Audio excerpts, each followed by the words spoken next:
Good morning, everybody, and a happy Saturday morning to you. I hope your week has gone well. Another ridiculously long video.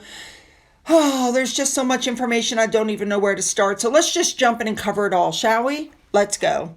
We're going to start off with this story. Most of you remember that, I believe it was back in April, Catherine and William took their kids to the French Alps for a skiing vacation. All three children were seen out on the slopes, all of them, along with Catherine and William, and these pictures were taken. But this is not the problem from this vacation. Let me explain. There is a French magazine that went above and beyond to get some pictures of them, and this is where the problem lies. Do you guys remember when they used that really long telephoto lens to take those nude pictures of Catherine? Well, it appears that they used a telephoto lens to take pictures of the entire family while they were, in their ski chalet or wherever it was they were sleeping. Now, I'm showing you these pictures because they're already all over the internet and readily available to everybody. Well, when they were published, Catherine and William were really upset. Apparently, what happened was Catherine and William took a legal battle against Paris Match magazine for publishing those long lens photographs and details of their private family holiday to the Alps. Now, this article, as I told you before, was shared on social media. It had close-up pictures of all the kids on the slopes. A French court found the publication infringed on the family's privacy. It has instructed them to publish a judicial notice acknowledging the breach. There's a penalty of £10,000 per issue until compliance, and they have also agreed to pay Catherine and William's legal costs in France. Now, while compensation was initially sought, the French counsel told the court that the prince and princess would prefer the publication publish the judicial notice as the case was a matter of principle. So they weren't going after money. That's so typical them. I love it. So a Kensington Palace spokesman described the images as terrible and hailed the outcome. And the couple, they said, would not hesitate to take action to safeguard the privacy of their children. Has anybody noticed that whenever William files a legal case, he seems to win very quietly and gets whatever he's asking for, whether it's a retraction or money, and Harry, in the meantime, is being accused of falsifying evidence? I mean, does anybody else see that? Well, I love the fact that these two are protecting their children at all costs while they're growing up. Love it. All right. We're going to move on now, but sticking with Prince William, do you guys remember when he was filming The Reluctant Traveler with Eugene Levy?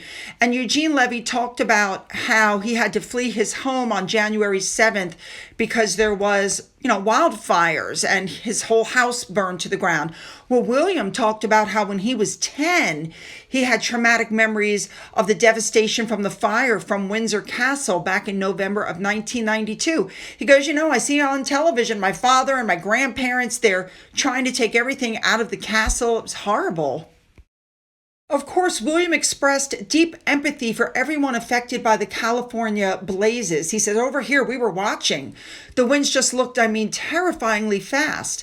And he said, I'm so sorry for you and everyone who lost their house. And Eugene Levy acknowledged that universal loss. It doesn't matter if it's a castle or a bungalow, the pain is still there. Absolutely. Now, keeping on, but we're going to stick again with Prince William. Well, it's being reported that Catherine and William are enforcing a zero-tolerance policy to prevent any future scandals within the royal family. It was put into place after this whole thing with Andrew.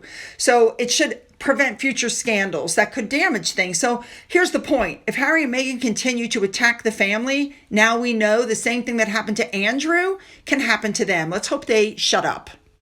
All right, next up, Lady Sarah and Daniel Chatto with their son Samuel Chatto and his girlfriend attended the opening of the new exhibition Wayne McGregor Infinite Bodies at Somerset House, the home of cultural innovators, on October 29th in London. Let's move on now to King Charles. It's being said that he is teaming up with Kate Winslet to narrate a new documentary called Finding Harmony, A King's Vision.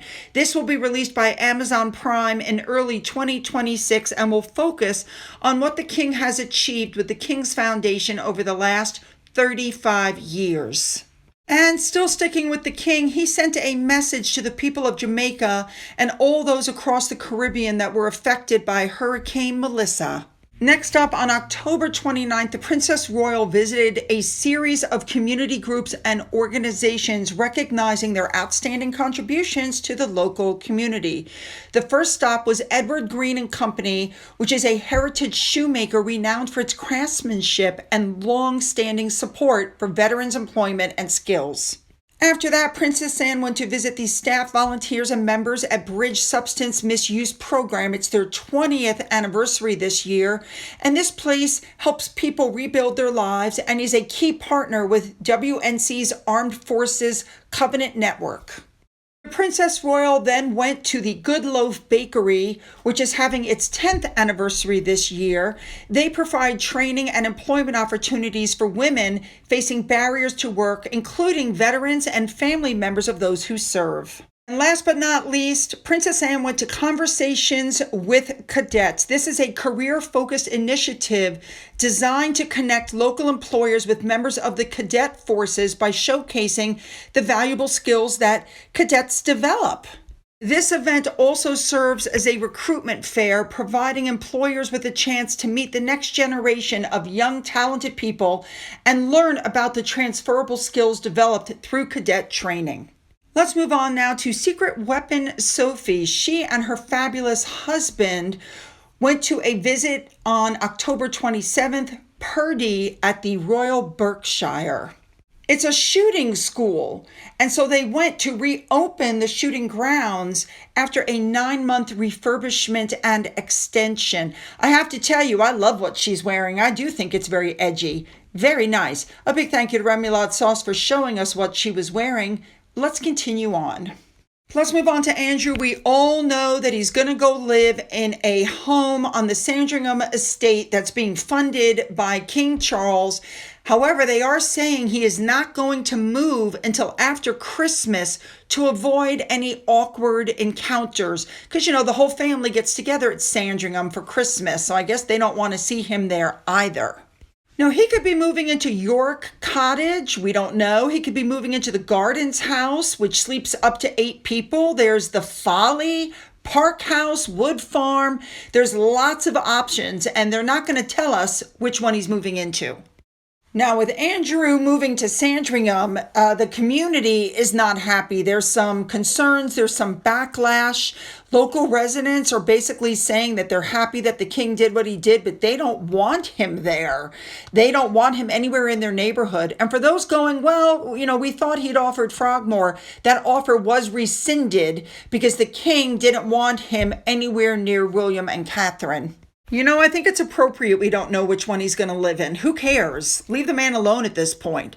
Now, attention is turning to Sarah Ferguson because the royal family has basically said, we're not giving you anything. You guys have been divorced for 30 years? You've lived for free with Andrew all this time. You've made your own money through the years. You should be able to afford your own place.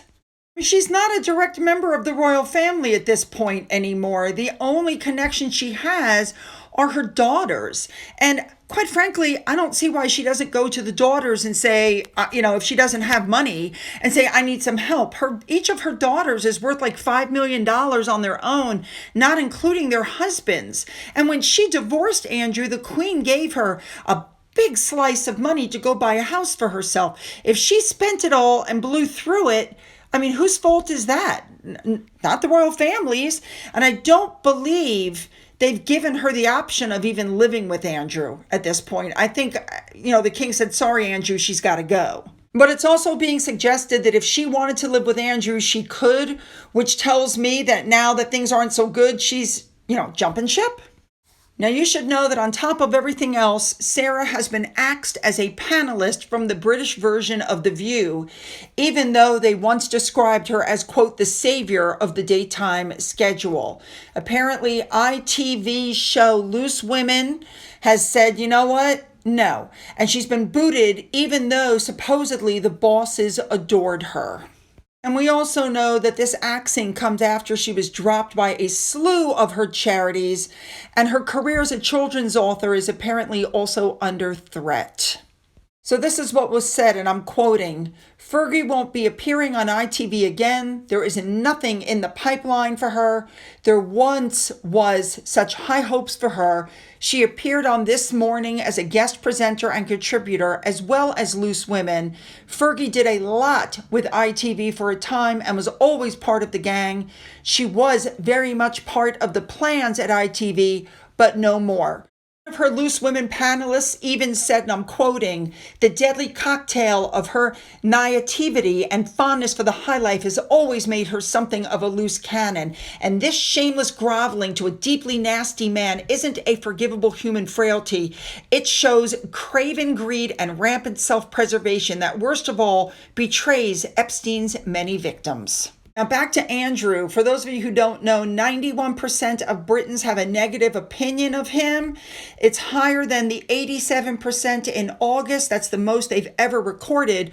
Whereas King Charles's positive rating has gone from 59 to 62% after the action he took. You guys should know, just a few hours after everything happened and all the announcements came out, Andrew Mountbatten Windsor had already been removed from the official roll of the peerage.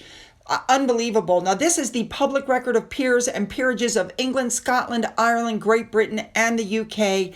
It's a 185-page list that has all the hereditary peers, members of the House of Lords, and members of the royal family. Andrew's name no longer appears on the list. His name also no longer appears on the royal website. He's been removed. One place where you will find his name, however, is on the prestigious role of Counselor of State. They said that Andrew will never be called on to act for the king, but he still will retain his position as the Counselor of State, as there's been no change to the guidance around who can step in for the monarchy. Now, traditionally, this role is held by the sovereign spouse and the first four royals over the age of 21 in the line of succession, so they can step in, in an emergency. The current counselors of state are Queen Camilla, Prince William, Princess Beatrice, Harry, and Andrew Mountbatten Windsor. But it's been confirmed that they will never call Andrew and they will never call Harry. Now, with everything going on with Andrew, people looked at Prince Edward, and you know what they found? They have resided in that house since their wedding in 1999, and he has paid market value for his residence. So basically, he's paid rent, which is something that Andrew didn't do. As a matter of fact, Edward pays £90,000 a year, which is market value, after he paid £1.36 million to help with renovations, with the Crown Estate covering the remaining $3 million in refurbishment costs. So he's been paying market rent the whole time. But I think it's unfair that everybody else now has to go under the scrutiny. For those who are writing to me continually asking about Beatrice and Eugenie, this sums it up perfectly. They, as daughters of the son of the late Queen, they will retain their royal titles in accordance with King George V's letters patent of 1917. They continue to have the styling of HRH. However, with that being said, what is being said about William is that he wants to slim down the monarchy and get rid of all these HRHs. And basically, if you are not a working royal, you don't need an HRH, you don't need a title, okay? It's easier to keep an eye on everybody if that's what you have. So more than likely, they're saying once William becomes king, he will be removing those titles and the HRH from Eugenie and Beatrice, as well as from the children of Harry and Meghan and from Harry and Meghan themselves. They're not working royals anymore. Therefore, they don't need the titles. They don't need the styles. I totally understand where William's going with that, and I agree with his decision. I think it'll make things a lot easier for him to keep an eye on everybody. All right, I had to move on to this article. Somebody talks about the new holiday collection and the fact that it has 3 major flaws. Here they are. Number 1, they have the money grab perception. It's out of touch with the everyday woman and is seen as a luxury brand line disguised as a relatable brand, but it's simply a way to make money. A perfect example is the candle. Pricing for basic items are ridiculous. So for instance, here you go. It's a 50-pound candle or $65 in the United States, but Aldi has one that's $6.99 or pounds and $10. Why would you want to pay $65 for the same thing? For the price of Meghan's single candle, you could stock up an entire year's worth of the Aldi candles because it's not luxury, it's marketing. While Meghan thinks it's minimalist elegance, it's just another example of packaging over practicality. Now, what about her hot toddy kit? On first glance, it's like, oh, it looks so pretty and delicate, but basically it's just a bag of dried spices packaged in cream and gold with a logo slapped on them. This is not an exclusive California concept. This is something people have been making for forever. Then you have the honey. You get 2 small jars. One is wildflower and one is orange blossom. Oh, it's beautifully presented, but it's not even rare. Did you know that Holland and Barrett sells its own orange blossom honey for £4.50? It's fragrant, natural, and made by bees that forage on actual orange blossoms, and it's 10 times cheaper than what Meghan is selling. You could buy an entire Christmas food shop for what she's asking for the honey. Meghan's line preaches mindfulness and accessibility, but the truth of the matter is these are basic home comforts: a candle, a hot drink, a jar of honey, which are sold at royally ridiculous prices. So what they're saying is it's not about luxury, it's not about cost, it's about quality, authenticity, and heart, and ever is missing all three. Next up, I told you that mainstream media grabs a bunch of stuff from the YouTubers. Didn't I tell you the other day how Meghan was cashing in on her links with the royal cipher on her book? But of course, because she put that on there, it's started a lot of controversy. People are upset because basically she's using her royal connection and the cipher to try to sell her as ever products. It's just another example of her putting that cipher on anything that stands still and alluding to the fact that she's a royal. And she's also trying to cash in on her wedding by saying it evokes the freshness of a day in the English countryside, talking about cherished memories of her nuptials at St. George's Chapel and the spirit of happiness and being surrounded by love and laughter. Well, let's take a step back there. First of all, she didn't like the way the chapel smelled, and she requested scent diffusers to mask the musty smell. And instead, the scent on the day was roses infused with fruity undertones of berries and currant leaves, rather than Meghan's new candle creation, which she says smells like a cup of mint tea. Let's not forget, Meghan tried to steal Eugenie's tiara. She was really nasty to Princess Charlotte. She had a quote-unquote direct approach with staff that was called into question by the Queen, who told her, in this family, we don't speak to people like that. The only family member she had at the wedding was Doria. Don't forget about her fighting with Catherine. And we know that Charlotte was bullied. We know something was going on because don't forget that after Harry and Meghan's wedding, as they were leaving the chapel, the children all walked together out, holding the veil, carrying their flowers. And the children had been separated from Charlotte and George, who were walked down the aisle by the Prince and Princess of Wales. They didn't walk down with the other children. That is something that has never happened before in any other royal wedding. Oh, next up, it looks like Gayle King's been markled. The CBS morning mainstay. She's always been at the desk. She is no longer going to be there. Her contract runs through May of 2026. And after that, looks like she's out of a job. Go woke, go broke. And finally, you guys remember Harry was on that podcast on Lemonada? And they did a thing with Harry called Royal Rapid Fire. And so they asked him questions like, what do your kids think you do? And after a pause, Harry goes, that's a good question. What do my kids think I do? Because he was stalling. He didn't have an answer. So when he couldn't come up with an answer, the guy goes, what do they think Dad does? And he goes, they know that we help other people. So then the podcast host specifically asks about the type of work Harry does, even giving an example of how his daughter joined him on the set of his podcast earlier and played with his microphone.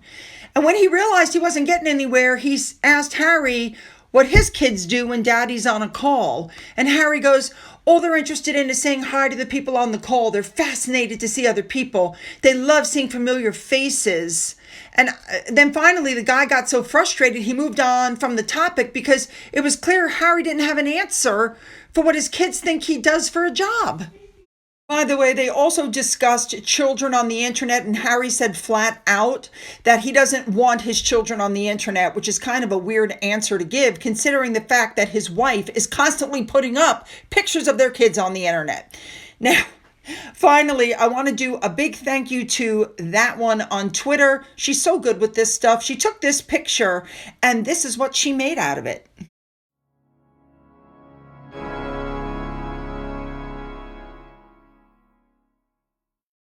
All right, you guys, you know what to do. Hit the like and the subscribe button and the bell for all notifications after you've left your comments. Then go down into the description box where you'll find the link to my Twitter, my Gettr, my Rumble, my email, a link to my second channel, a link to my father's book, which is still up for sale on Amazon, and a link to my Amazon wish list, as well as a physical address.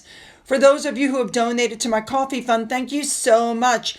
And as always, you guys, have a great day.